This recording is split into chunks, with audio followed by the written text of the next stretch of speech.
Good morning, dear Dhamma friends.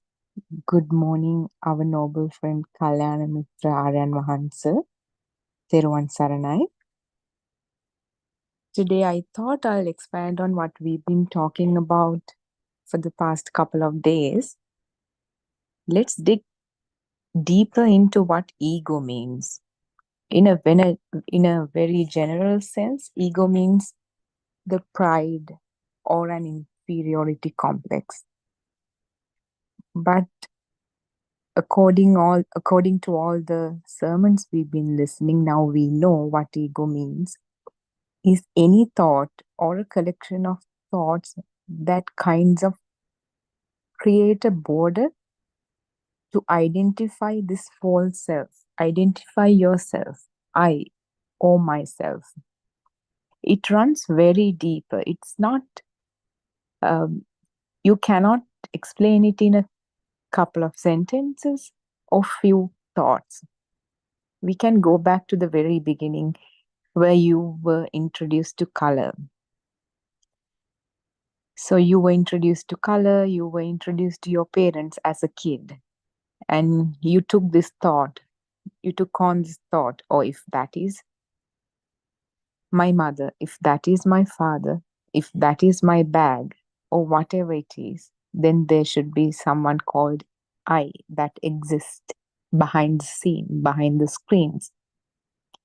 And they also gave you a name. So you, from that day onwards, you told yourself, oh, so and so is myself. I am Kamal, I am Jane, whoever it is. And that's just the beginning. And as the time goes on, you see things, you observe things, you start attending kindergarten, and you eat things. And you realize that, you learn that you like a certain food over a certain food. Let's say kids like to eat cheese. So you take a thought, oh, I like cheese. So that is not in the cheese itself. It's beyond, out of the physical object of cheese. Because now slowly the physical world or the external world, the so-called external world, is becoming real to you. And you would take another thought as time goes on, I that you don't like green colored food or leafy food or kangkong or melon or whatever it is. Slowly you grow even further with time, with age. Let's say you're about 12, 13. I distinctly remember asking one of my friends, Nirosha, what do you mean by beautiful?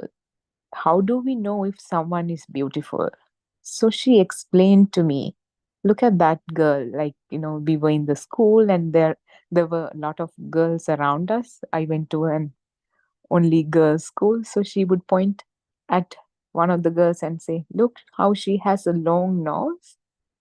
That is beautiful.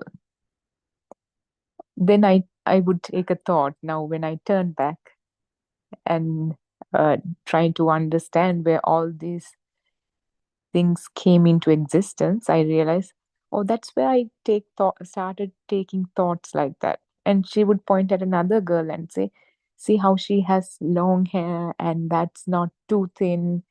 It's when it's in the two flats, it's a little thicker and it's black and shiny. That is beautiful.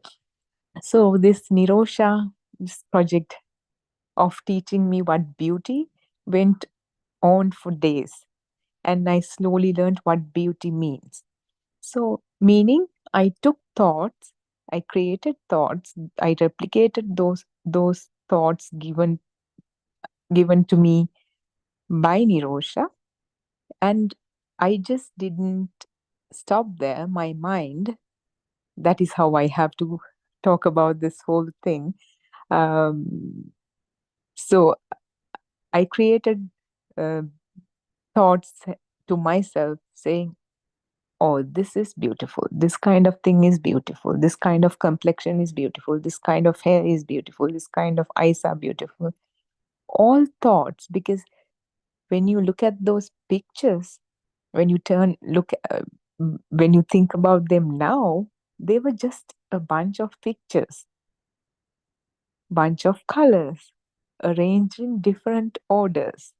Person A would have a different face to person B, but it's just a rearrangement of the same colors in different orders, if you just consider a face. Similarly, if you think about a painting or whatever, let's say the painting Mona Lisa, it's considered one of the best. And there are so many critics giving different ideas about how beautiful it is based on different ideas.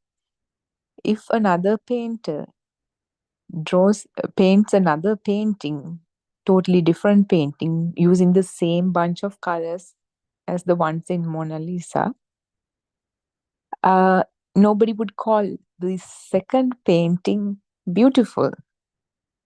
Regardless of what, it's just a rearrangement of the same colors. It's a bunch of colors.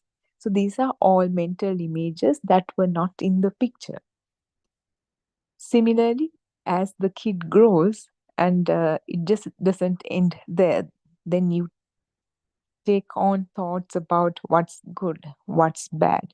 Not just thoughts about that, you relate it to yourself saying, I think good is this, I think bad is this. So it's one thing to think that good exists, or beauty exists, or the external world exists.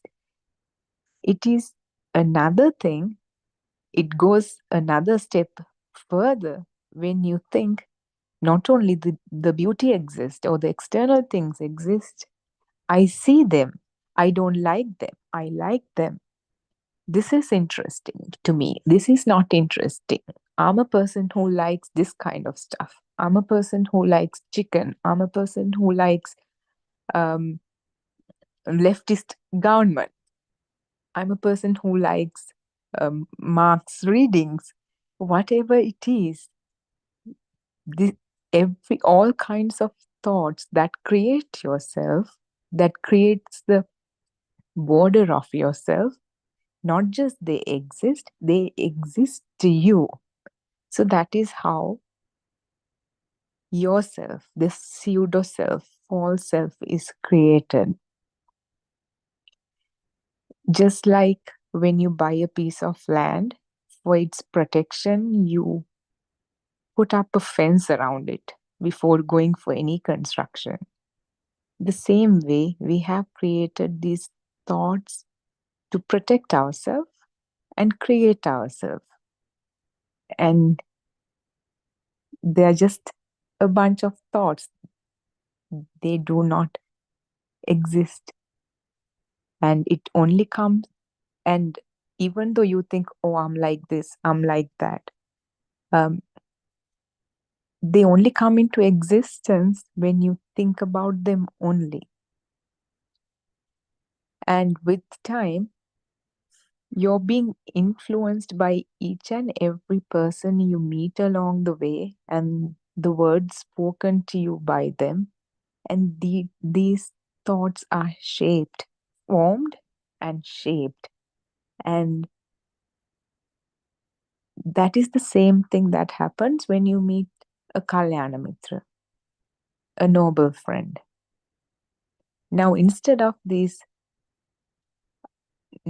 lay people influencing these ideas of self and the false self, now the Kalyana Mitra, the noble friend, gives us the seeds.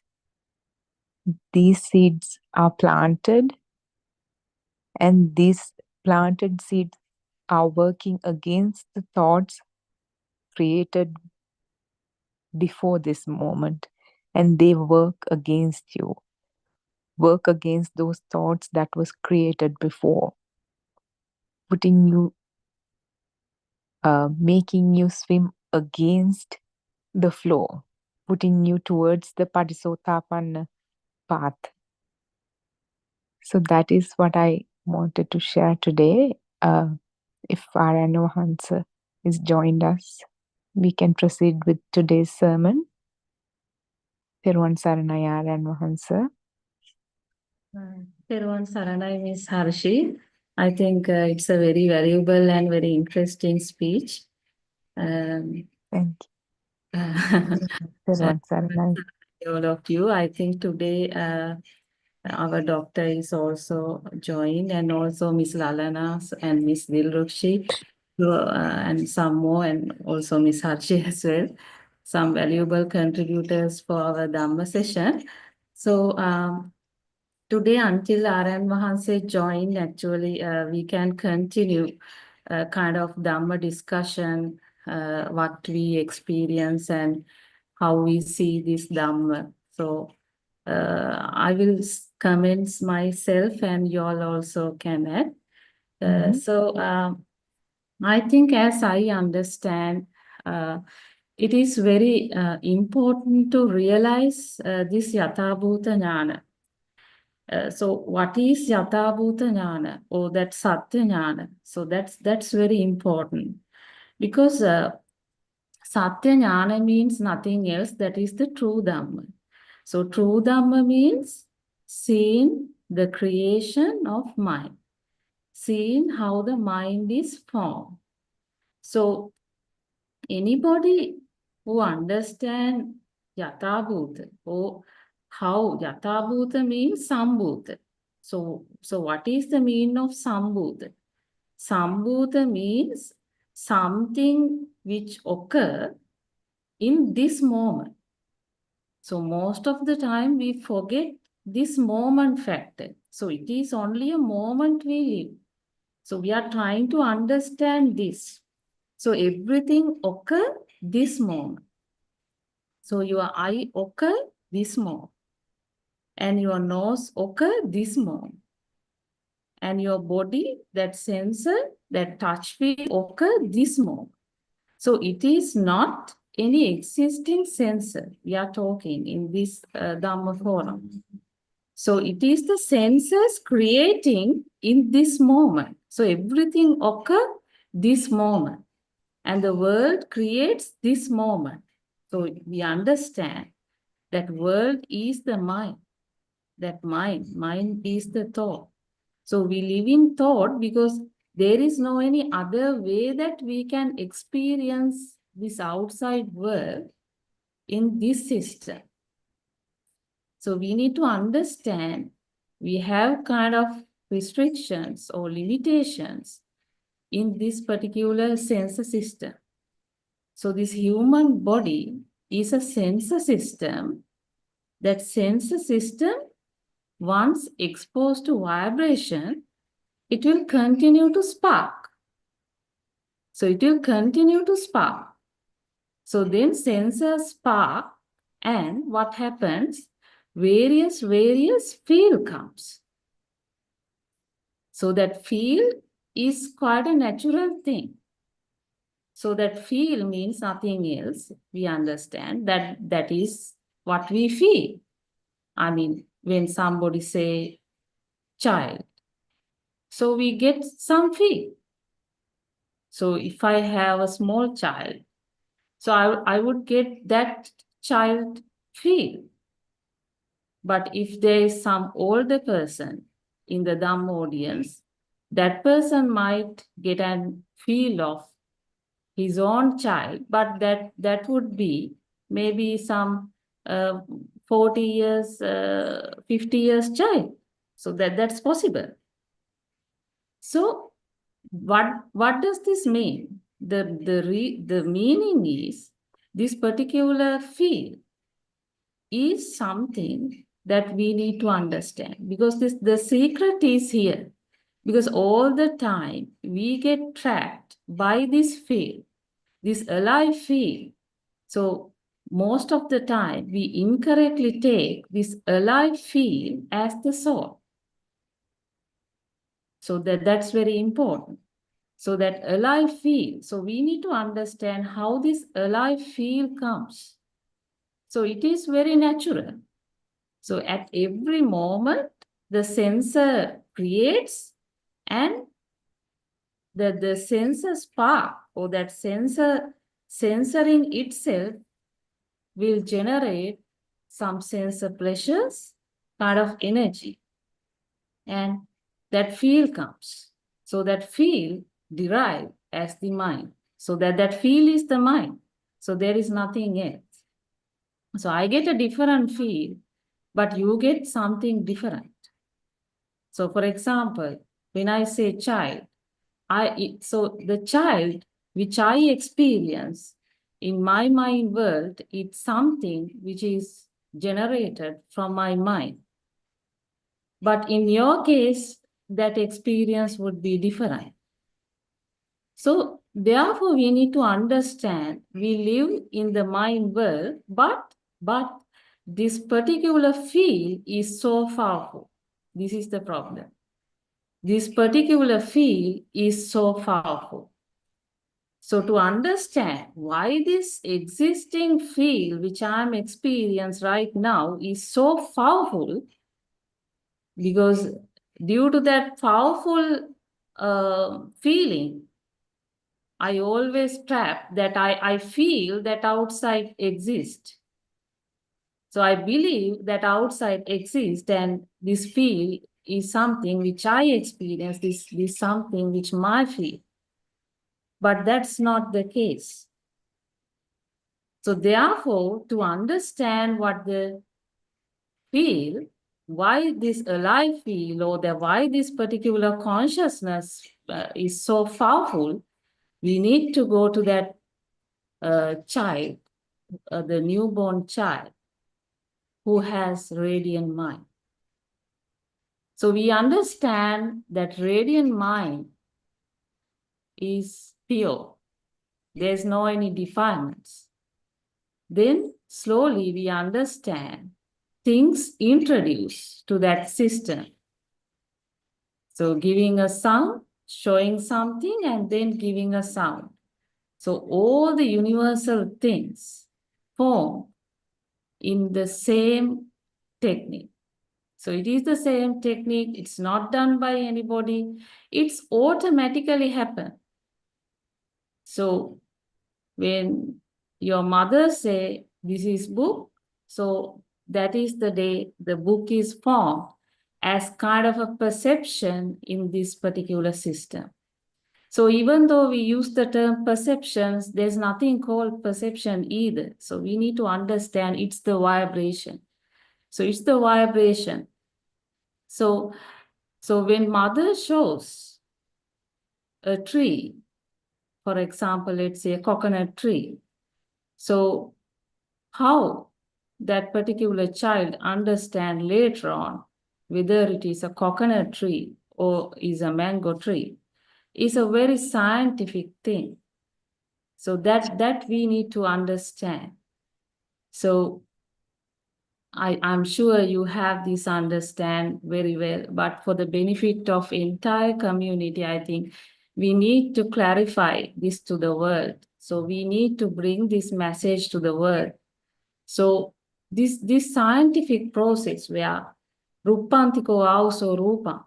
So that Rupantiko also Rupang is the most important statement Lord Buddha stated some 2,600 years back. But that's so powerful. So that is the most, I would say, the important and turning point in this particular discussion. Because that is not the world which we are seeing. So actually we are experiencing a world which is created, which occur, the creation and the destruction, everything in this moment. So that's the beauty of this Dhamma. So we are trying to communicate that message to the world. So it is the Rupantiko also Rupa. What does that mean? So Rupanaya means what? Rupa. Rupa is form due to vibration. Actually, the vibration itself is the form. That is the most correct statement. There's nothing called vibration separately, and then there's nothing called rupa or form separately. No. So vibration means what? It is a speed. It is a speed. So that continuous spark, some on and off, on and off, on and off, trillion, billions of spark occurring at a phase. So we do not feel like, we feel actually, we feel something is there. So that next Terang Sarnai. Terang Sarnai. Today I'm in out. So I can't continually discuss this Zoom discussion. So that is why I think delay. But I have otherwise is a book.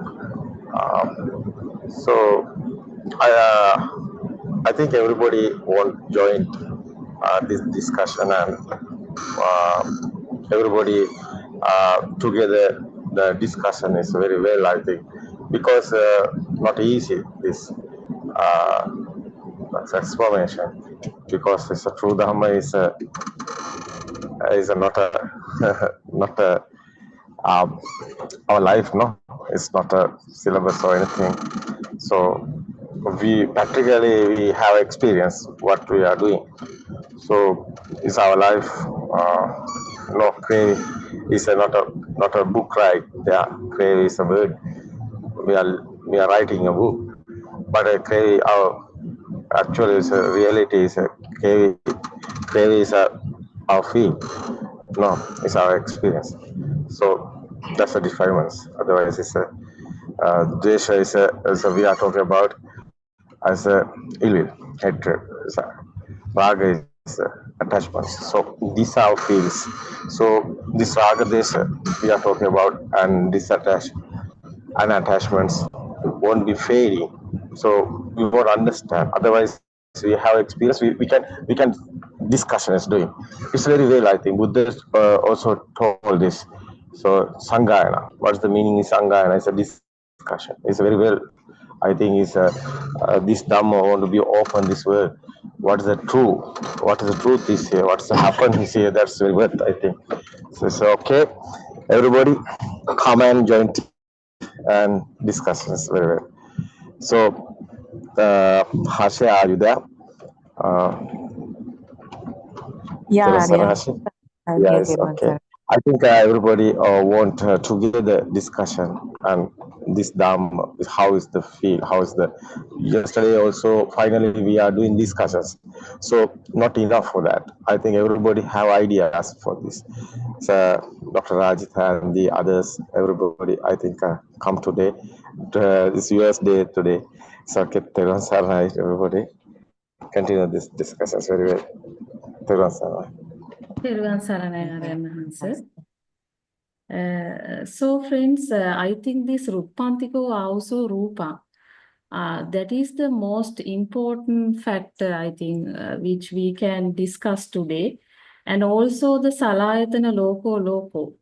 That one, and also this Sambhuta Dharma, that means this create in this moment. I think we can start the discussion on that aspect first. I have a couple of other things also line up. So shall we discuss? I think Miss Harshi can add first, and the others also.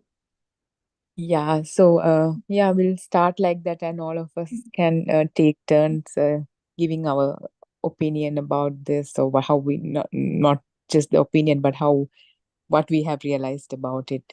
And yeah, the explanation about Sambhota Dharma, that's what we are trying to discuss, right? So meaning it come comes into existence in this moment only. This is what Aryan Mohansa had been telling. When we see a book, we have a certain mind, as in the mind says book, because you have a picture, and I see the picture of the book, and then previously somebody taught you that it is a book. Through sound, through ears, it came to you. Now, when you look at the book, there's a thought or there's a mental image that says the book. So, and you look around, you look to your left, you see a book, you look around, you see a wall. Now you see a wall. Now you don't see the wall. That's what Aryan Hansa explained this as the mind that sees the book is not the same mind as the one that sees the wall. You see a wall. Now similarly, you have a picture of a wall, I colors think of the wall. we get some disturbance voice. Yeah, I think somebody's uh, mic is muted. Mine?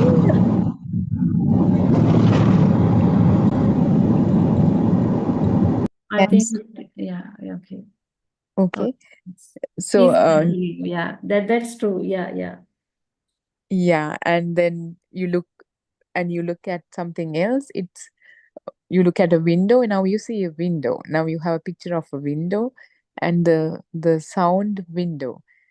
Now you don't have the picture of the wall anymore, because now you're in this moment and now you have a window, because it is created now instantaneously in this moment. If you look back, if you uh, turned towards the wall and looked again, now you see the wall, and you look towards the window, now there's no wall, there's a window there. But since when you turn your head back towards the wall, you see the wall again. Because of memory, you think the wall has been existing all this time because we have a memory at play. But the thing is, if you close your eyes and open your eyes, when you open your eyes, only the window exists. Or when you look at it, only it comes into existence. So that is Sambhuta. Dr. Rajini, you want to add something else, or anybody want to add something to that?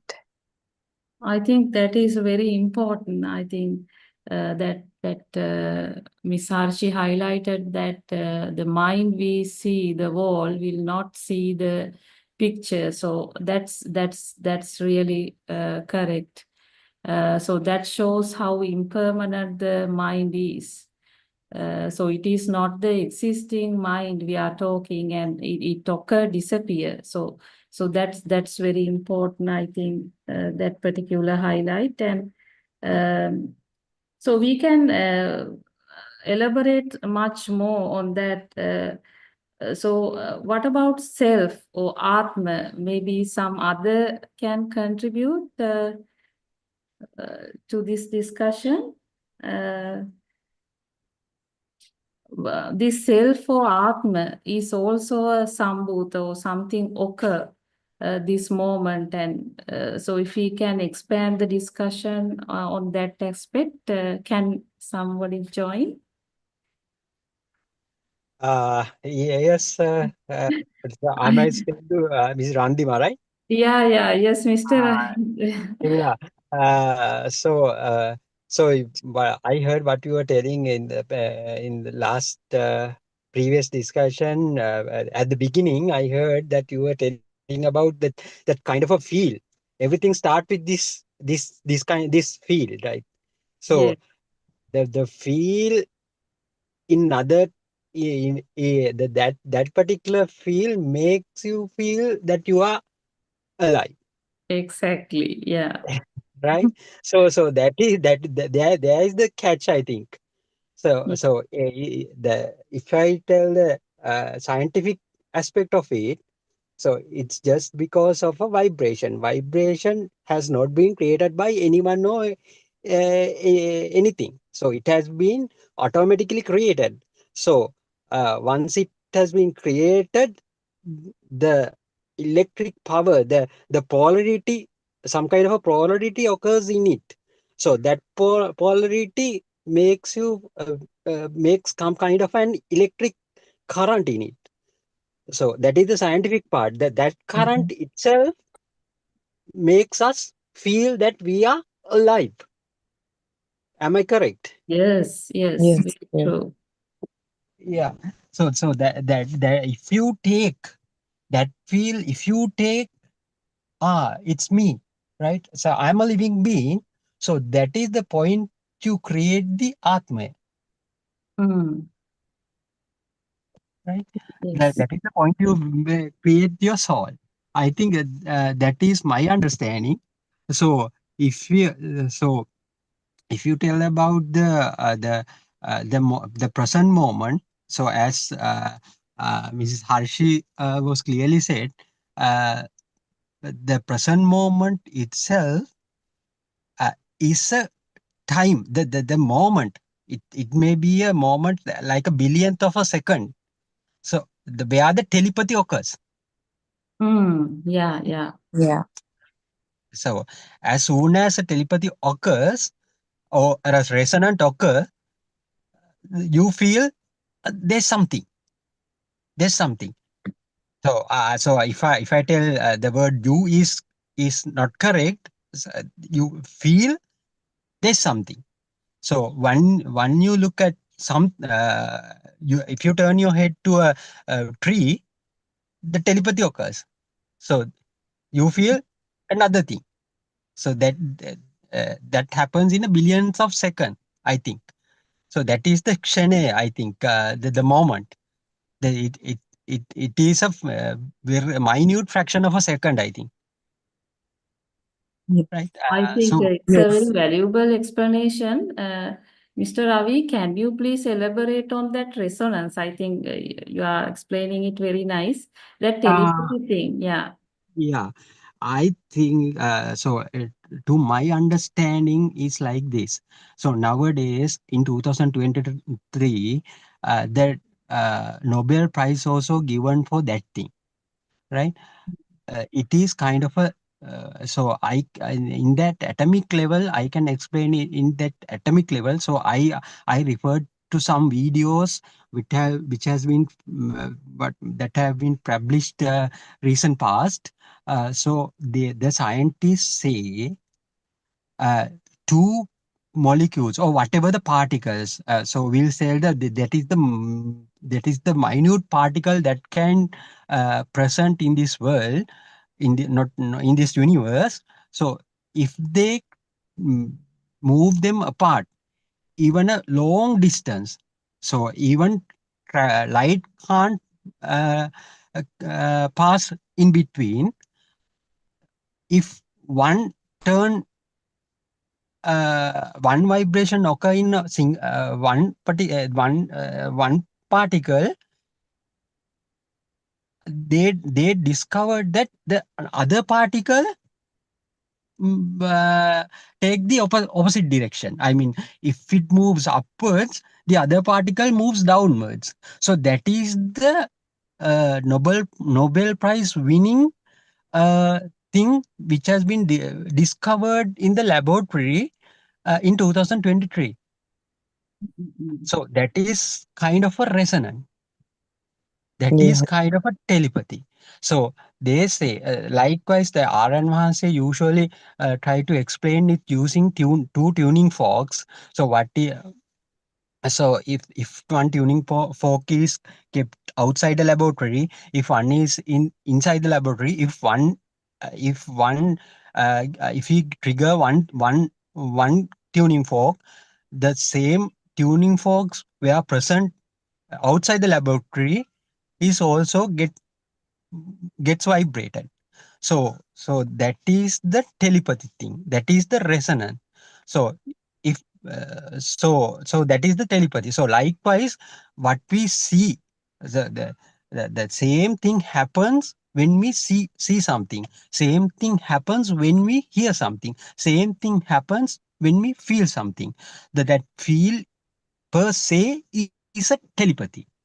So here we have some kind of a vibration. So it has a unique frequency.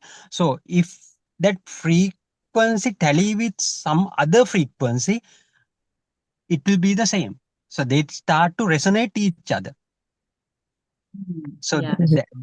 that is what that is the understanding from mine. I don't know whether you can tell more than that. Yeah, No, it's no, I- Yeah, quantum entanglement. yeah, entanglement. Yes. So Entanglement. earlier I said that they said that entanglement. Yeah, And yeah, so it's the same thing as Samanantare and the telepathy that, someone. yeah, Yes, yes, yes. yes. So that's Yes, how so we, I think everything has been created in what we see, what we hear. That is due to that Samanantara thing. That is due to that resonance. That is due to that telepathy. I think. Yeah, I think all Dhamma, if we analyze, it is the resonance, it's the vibration and the resonance finally. Mm, yes, yeah, yeah, exactly, even exactly. Abhisankarana is the same thing. Like, it happens so many times over and over again. And then that electric charge, due to the polarity that Dr. Ravi was talking about, becomes stronger and stronger. Become And we, stronger. Yes, yes, yeah, that is the and feel point. Yeah, strongly about things.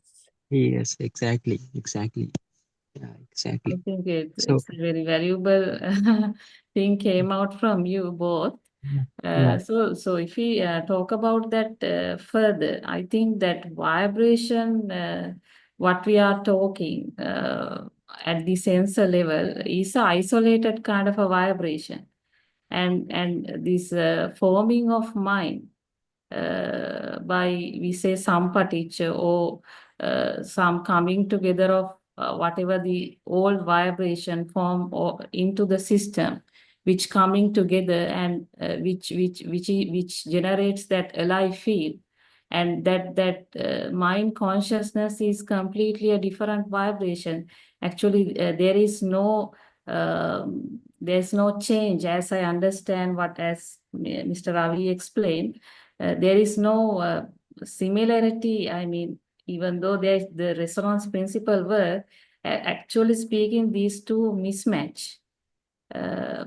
Isn't it, Mr. Yes, yes, exactly. So Arana used to say that if there are three Sarasula or tuning forks, so if one gives ting, the other vibration like tong, both together combined together, then form tongue.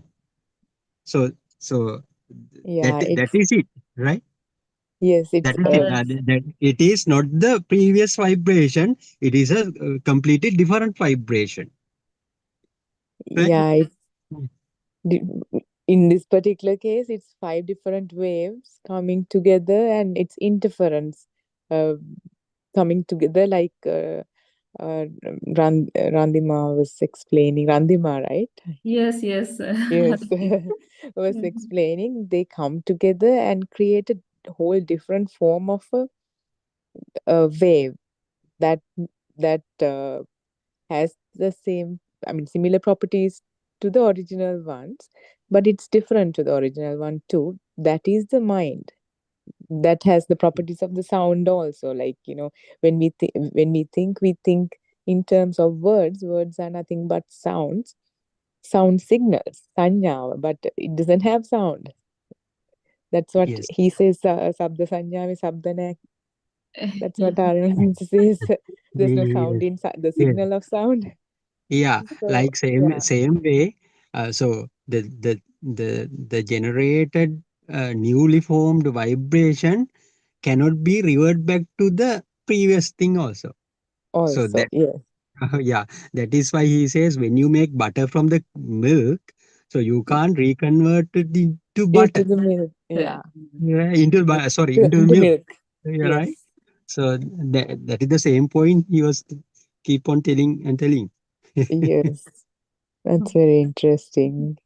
Yeah. Very interesting discussion. So I will slightly deviate the topic because I want Miss Lalana also to. I think she is the best one to talk about this meditation side. She has been giving so much contribution on that. I observed during the last couple of days. So if we look at this meditation, I can see this meditation has become kind of prominent in the world. So in all these concentration meditation, actually. That's the point I need to highlight. So there is a stage where one will experience, it is only a mind kind of experience. So kind of Chaturtha Dhyana, let's say, so where body is not felt. So you continue the meditation and then you feel like the body is not felt and only the mind is felt, and there is nothing else. I mean, you will not feel anything. So at that moment, maybe you will understand that it is only the mind. It is a story of mind and nothing relating to the body, because you will not feel the body. But the problem there is someone coming to that posture of concentration meditation without understanding this non-soul Dhamma. So leaving the soul inside, one comes to that meditation. But now we understand this inside meditation, what we are talking here is quite different. Because here we understand, I mean, it is the mind creation, and there is no soul behind this. And kind of once we understand this Dhamma, kind of intelligent reflection occur from our side. So we feel kind of an inner transformation. So some purification we experience. So I will like I like if Miss Lalana can add to this, and also the others the rest after that. Thank you, Ms. Randima. Thank you for your valuable things that you have discussed, Ms. Randima, Dr. Ravi, and Ms. Harshi. Your explanations are very well. Thank you. Actually, I'm sorry today because I will talk only for little time because I'm not well today, but even I can say something regarding concentration meditation, because Yes. concentration meditation means that we are hiding our thoughts little by little. Yes. Because when you come to a certain point like Chaturdhyana, we cannot feel anything because body become very soft and it is just like floating, right? It's just like floating, and even the sound comes, even we didn't care about it because we have a feeling of softness in our body, and our breathing system also become very slow, and therefore there's a calmness coming inside the mind. The calmness, because the thoughts are not coming all the time, we concentrate only a certain point, that means breathing system. We Yes. concentrate only that matter, or sometimes our teachers are given a certain dhamma matter to concentrate only that matter. That means there is like I is not permanent, like, Okay. Then Miss right? Lalana, so you have been doing this concentration meditation I have been doing for it so more than long. 15 Yeah. years. So what's 15 the years. difference you see now compared to what The you thing is, experienced earlier yes, and yes, this one? Ms. Yeah. Randima, I want to highlight this. We didn't know that our thoughts are hiding in that concentration meditation. We think that our defilements are fading away due to our ignorance, right? When we Yes. are doing more and more, we think like that. Automatically, it comes, right? Yeah. But I realize when Concentration we meditation, sorry for this. Concentration meditation doing defilements not fading. defilements are No, not in fading at all, Arana not Master. fading. That word is you are using is wrong. Yes, Yeah. sorry, Arana Master. The thing is, defilements are not Yeah. fading. Actually, mind Yes, is okay. hiding. Continue. Then, after we come out from the meditation, our defilements we can see. We when the anger comes, and the this the desires for something objects, it's coming. Only that particular moments our defilements are hiding, After that, the defilements are coming automatically. That is the main thing we have to understand. The concentration meditation is not the path to Nibbana. Defilements are hiding and thoughts are hiding. As far as the defilements are hiding and thoughts are hiding, we couldn't recognize how our defilements are coming even. That's the thing I want to highlight. But in inside meditation, it is not like that. No need to sit. There is no any other posture. Uh, when we know the theory of the creation of mind and how it has formed, we are free from our mind. Then automatically our thoughts and defilements, we know the thoughts are not real even, and we have a feel inside that thoughts are not true, and the feel is coming, it is coming automatically, and we are free from the world. We feel that word is not true, but it is comes as a wisdom, not as a thought. There is no particular posture on that. Whatever we do, it comes automatically. Yeah. I think, thanks, Miss Lalana. I think that's true because when we experience this insight meditation thing, we find the spiritual path is about purification of fetters. I think we had a very fabulous discussion by Aryan Mahanse by Yes. giving a very worthy discussion on the 10 fetters. So Yes. that impurities are the one will gradually eradicated in the path, and that one can experience is a very important thing. So I would like if Miss Harshi and Dr. Ravi can spoke more about it. These impurities. So and we kind of experience inner transformation that is unique in this Dhamma. That inner transformation of self is something one has to experience. Once who has this Yatabhuta Jnana or this true Dhamma. Can you please both add something more on that?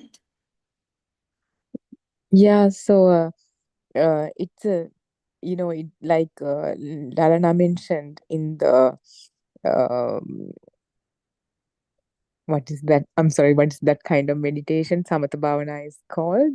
Concentration Okay, meditation. I'm sorry. Thank you very much. Everybody, I want to join something.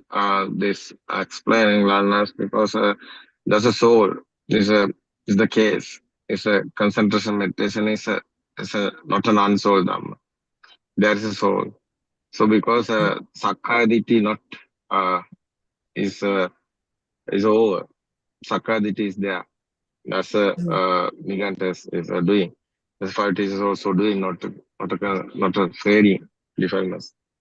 Because it's not the right vision, concentration meditation. So that one is a Samatha Bhavana. It's not a Buddha's way. So it's a inside meditation. It's a Buddha's way. It's a uh, Vidarshana Bhavana. So that one is Buddha said clearly. Dhammacakkappavattana Sutra. So never heard before Dhamma. So this one is the first time I'm explaining. Buddha said that at that time is the five teachers. So Samatha Bhavana concentration meditation also five teachers are doing. So the Samadhi also there. It's the first, second, and third and fourth. There's a uh, no feel is coming is the Nirodha Samapatti is there. It's the fourth stage of Samadhi. But it's not the fading defilements. Because Nirodha Samapatti is doing as a five teachers also is Nigantas because they are doing as they are they are concentration measures they are doing something but not defilements are fading because soul is there. Otherwise, non-soul Dhamma they don't know because they don't understand. Nobody is here. So how is the soul is creating? They don't know. That is why it's not a path. That is why Buddha said this is a new one. It's an inside meditation. Is understand what is the you want to understand how is the soul is creating, how is the thoughts are creating, how the mind is creating. So understood somebody. That's a point of Sakkaya Ditthi is a right vision. If you don't know this, the thoughts are creating. Kindergarten, that's a radiant mind and grow up in the thoughts are creating together, that's the senses are creating, that's the signals are together coming, that's the thoughts are creating, that's the power is generating, that's the alive feel is coming. That is why we are talking about existent feel is there, so alive feel is here, so that's the soul. So no, someone is here, that's the sadness and suffering is here. That's a difference. So someone understood this. This one is understanding one because radiant mind not understand anything. So after what happened to kindergarten time, understanding this world is a understanding one. So it's a misunderstanding. World is existent feel is that is why is a feel is coming. Yeah, existent. Everything is okay, really, but it's not real. It's a non-real. It's not real. It's not a permanent. So it's a illusion. So this one is the understanding one. So how the power is generating is the understanding is the real is this that is the power is generating. That's a defilement. No, so positive and negative like that, electric power like that, magnetic power like that, same happening here. Thought is real is my is a feel is coming. That is the negative and positive like that. The power is generating attach and disattach, attach and it will hatred. So this uh, you want under, you want is a realizing this.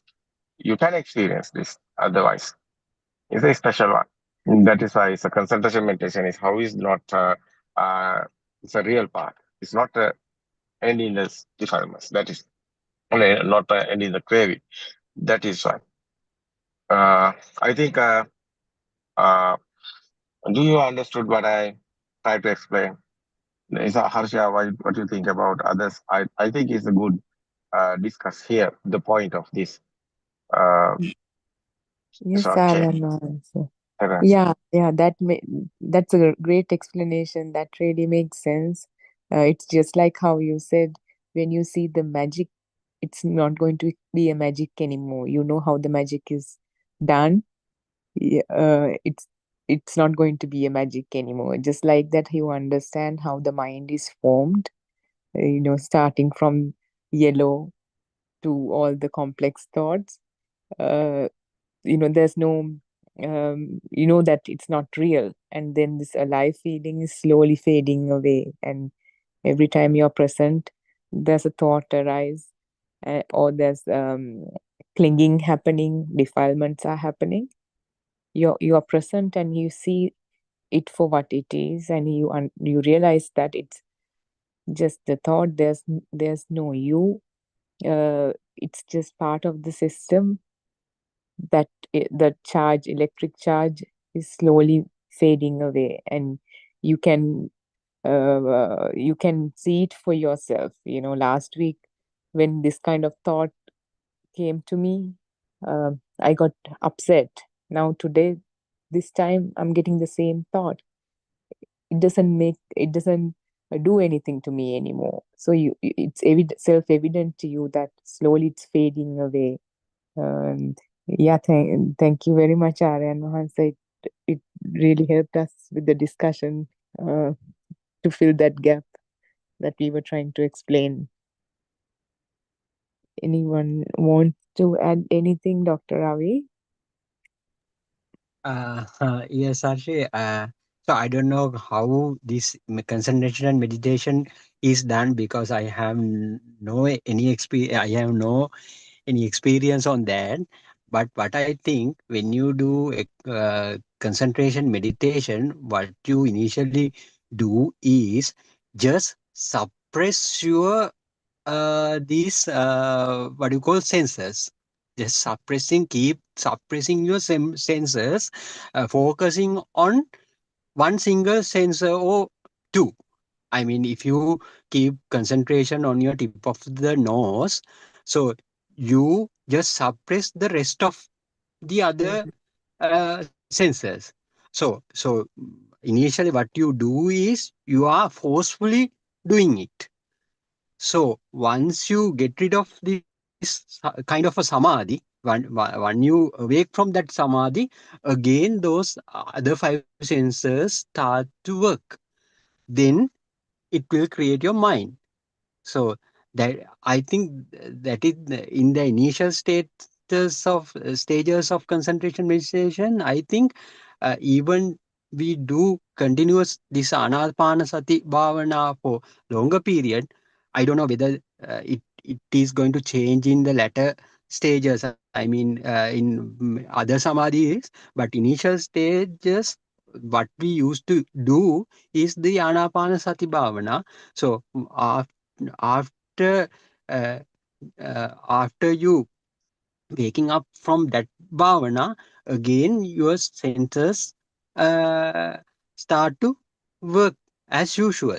So so you are there in the normal world. So everything comes and your minds get created automatically. So if you unless you understand what's happened here, what is happening here, so you won't be able to get a get free from these thoughts. I mean, getting the true get the true liberation from these thoughts. Yeah, Yeah. absolutely. I think that that's really worth.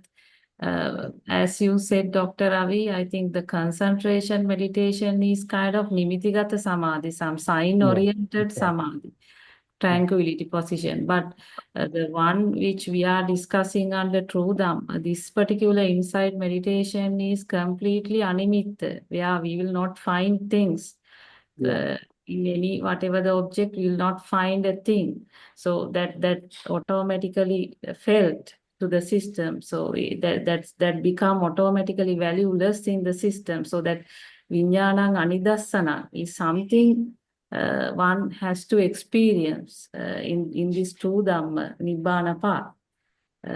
So I think that's a very valuable input came from both Miss Harshi and Dr. Ravi.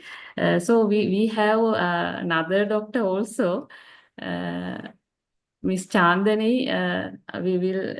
We want you also to the discussion, and also Miss Dilrukshi, Miss Sindhu also is there. So my question is now, as I listen to Aryan Mahansa, this Sammaditthi, I think it's very important. What's the difference between Sammaditthi and Michchaditti? This wrong view and the right view. So can you please add something on that, Dr. Chandani? Therwan Saranai, of course, I may not be the best person Ah, to explain these things because okay. my knowledge, Yeah. no, I mean, my knowledge about the correct terms is not not very good, I would say. Mm. But briefly, if I say, Samadhi is basically, we'll start with the Mithya Drushti. Mithya Drushti basically is you are taking the world as real and something really existing outside, and the person, the concept of me or mine is there on the other side who is enjoying this world.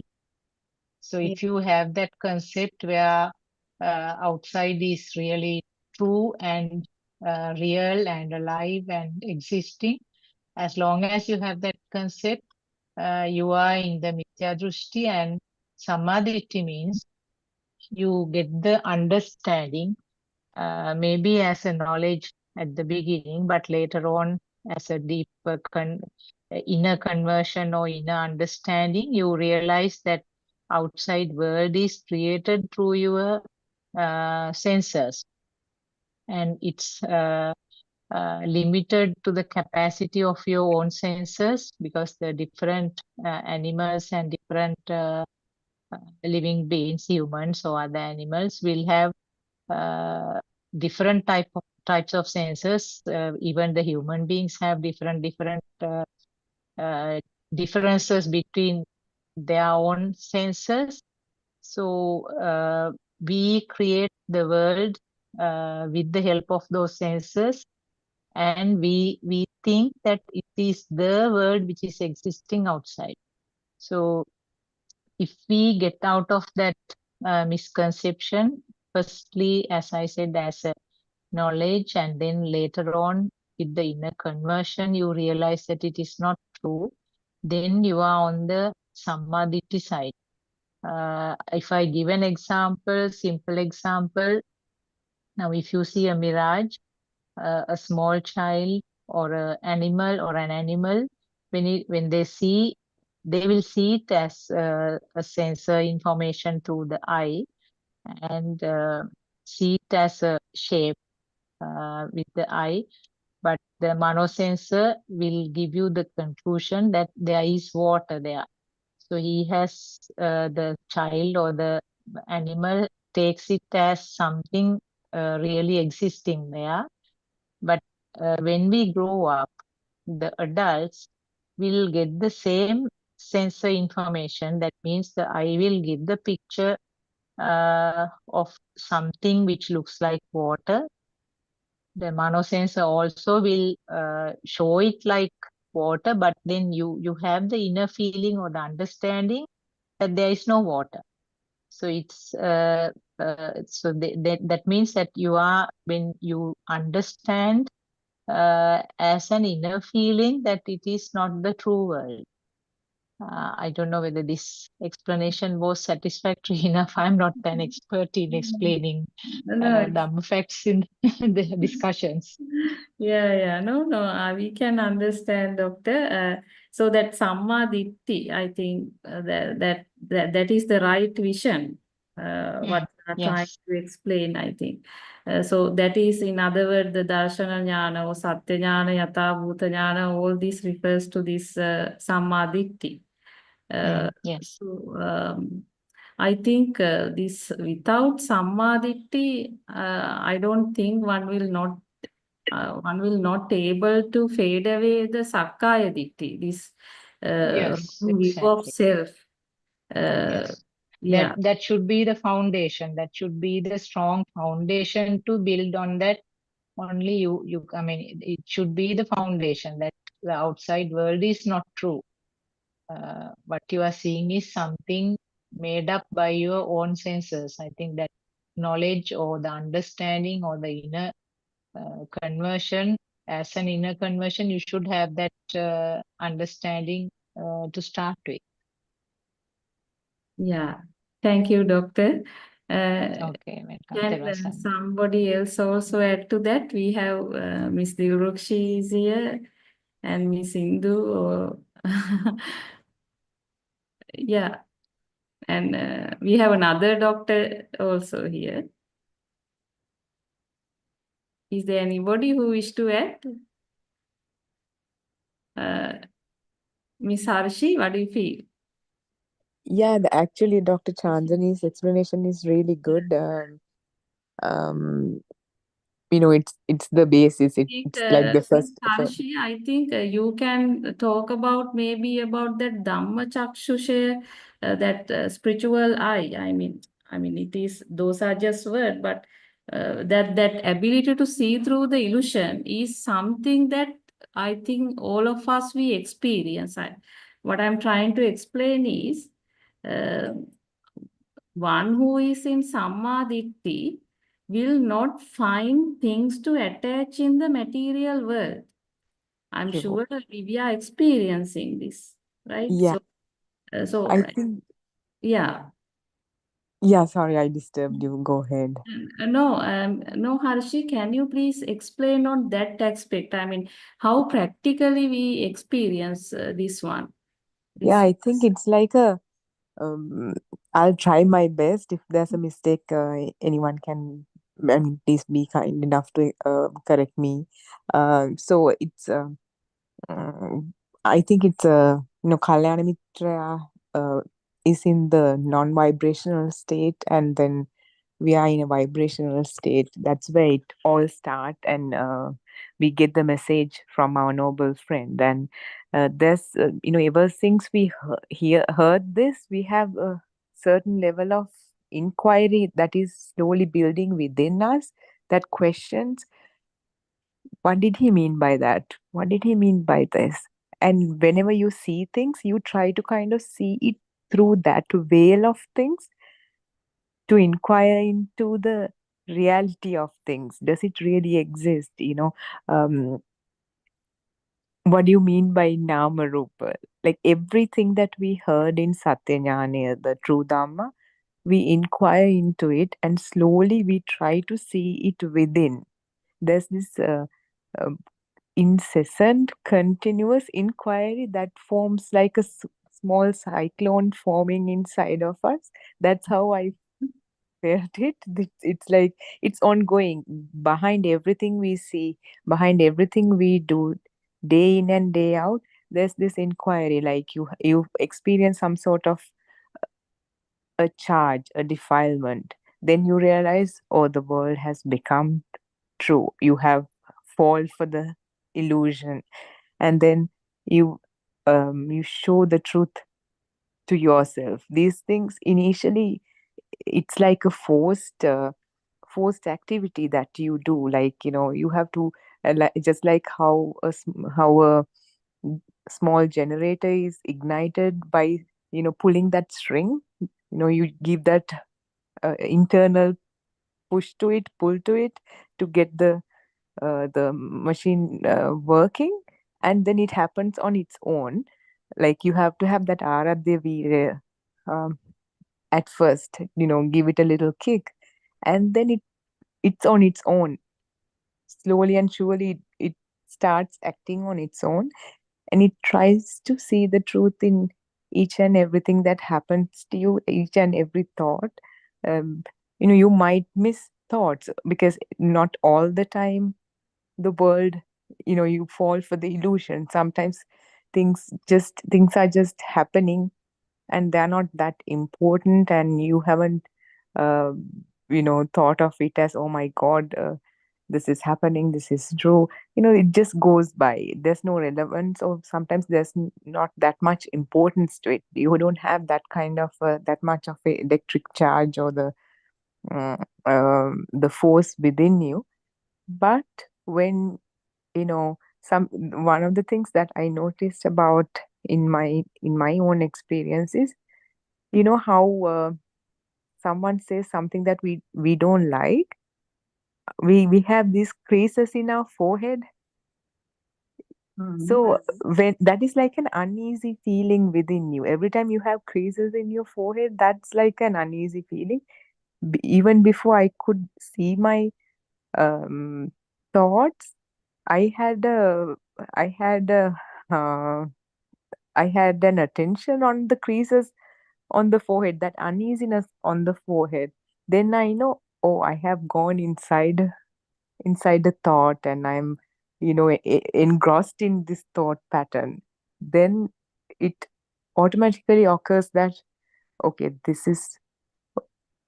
it will be like, I'm getting uneasy, I'm getting annoyed to somebody, to something someone said.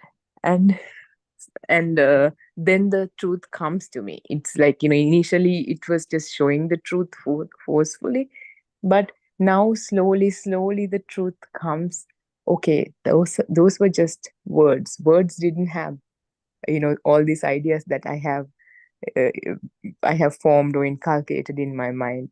So I think Dhammachakraya, or the eye of the Dhamma, is something like that. It's like that inquiry that's forming inside of you, and slowly unraveling, or slowly building up like a small cyclone within you, to inquire the truth and dive deep into the truth and see the truth. Yeah. That's how I feel it. Yeah, I think that's true. So to add to that, Harshi, I think this system, we know that it is a natural system even before we understand Dhamma, even after we understand true Dhamma. So it is just a system. So so we are trying to understand actually a system. So we say Anusote and Patusotaya. So this system is like a spin wheel. So that was rotating in kind of a wrong direction in Anusote. And there's no any truth. And the soul was gradually kind of building, in that system. But once we understand this true Dhamma, or once we get to this Sammaditthi, we realize that this is completely a natural process, and there is no kind of soul here. That this particular field, that is completely a natural thing which occur, disappear every moment, and since that particular field continues until our last breath, sometimes we feel we alive, but that's not true. So that is the one we understand in Sammaditthi, and so with that, what happens, we experience kind of inner transformation in ourselves. And all this time we were rotating that particular spin wheel in a wrong direction, but now gradually that start to rotate backward kind of thing. So as you said very correctly, Harshi, so I think all of us experience kind of reduction in our charge, kind of the level of that battery, it will reducing in kind of speed. So, and because these all thoughts are like vibrations, and I mean, something beyond thought means it is non-vibration. So that is the akampita. So that non-vibration, one actually what happens here is we experience this particular reduction in soul, in the sense this atma kampane, or whenever we contact with the outside, kind of feeling comes, and that particular feel sometimes, as you said, it comes because of that abhisankarana. I think you mentioned about abhisankarana in this discussion today. So that abhisankarana is the past practice. So that's the one which comes, naturally, and we feel, and we trap sometimes in the illusion. But but as you said, maybe at the initial stage, since we know this true Dhamma, we'll be realizing that truth, and will able to come out from that illusion.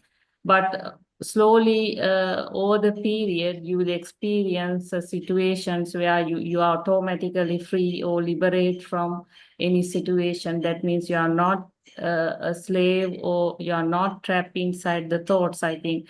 So this is a very scientific path.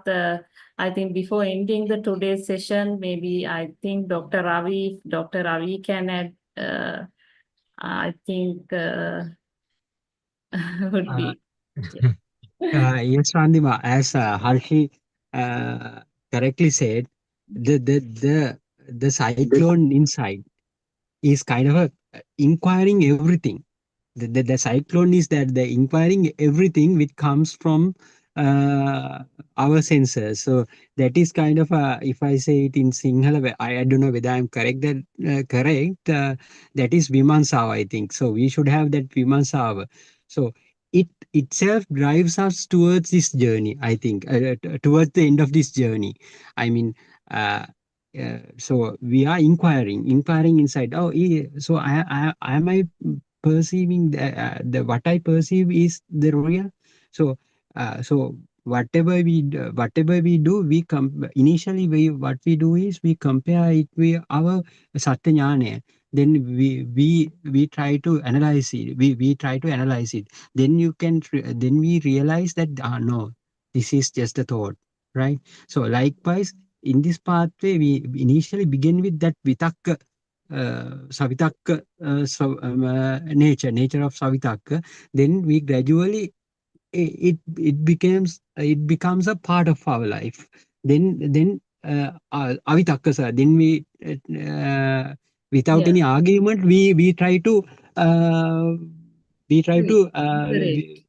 it will be perceived, Hmm. that feel comes. So how we uh, how we recognize that our defilements are fading away is the as Aranvase correctly says, the burn, our burning inside is getting faded away.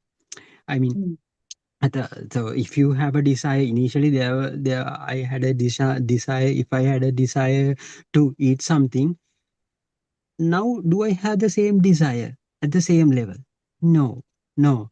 If I don't mind if I don't get it, if I had a chance to uh, eat that particular thing, so it also doesn't matter. So I don't bother. There is no inside burning in me.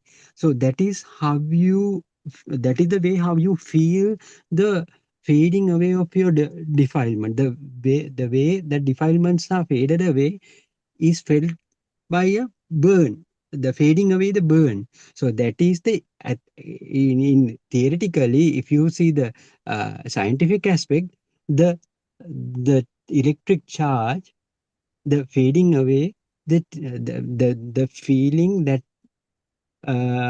is felt by fading away the electric charge. I don't know how to reword how to word it in English, that because Kind everything of is yeah. uh, purification of impurities, right? So that yes, defilements exactly. we experience that's gradually fade away. Yeah.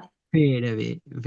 That is it. So until you give everything is faded away, you are in the cycle of this sansara. Yeah. So at any point, it can be telepathy with I don't know that 31 loka dhatu. I don't know what this how to 31. tell it in Yeah, English. planes. Th- Sorry, I write 31 planes. 31. 31 planes. Yes, yes. At any point, that electric charge can be resonant with each of these 31 planes, right? Unless you get into the uh, correct path, unless you get the Niyati Sambodhi Parayana. Yeah. Yeah, yeah. I think thank you so much, Dr. Ravi, also Harshi and my Dhamma friends who contributed for today's discussion. I think it is a very fruitful discussion. This discussion shows, I mean, the knowledge and the intelligence of my Dhamma friends, and the way they explain, the way they see things are completely different. I think the world, the people who are trying to explore this Dhamma can see, I mean, their thinking pattern, the way they explain. So we see a difference, and so this is a beautiful Dhamma. As we understand, everybody experience kind of eradication of their defilement. So that is, I think, the most important thing one need to experience in their life, because uh, one need to get rid of this defilement. So this is the beauty of this Dhamma, that this Dhamma is highly practical, and I'm sure anybody who listen this Dhamma will able to experience this beautiful Nibbana path. So thank you so much, Dhamma friends, for joining us today. So we'll discuss this Dhamma tomorrow as well. Teruvan Saranai, all of you. Dear Saranai, thank you, Randy.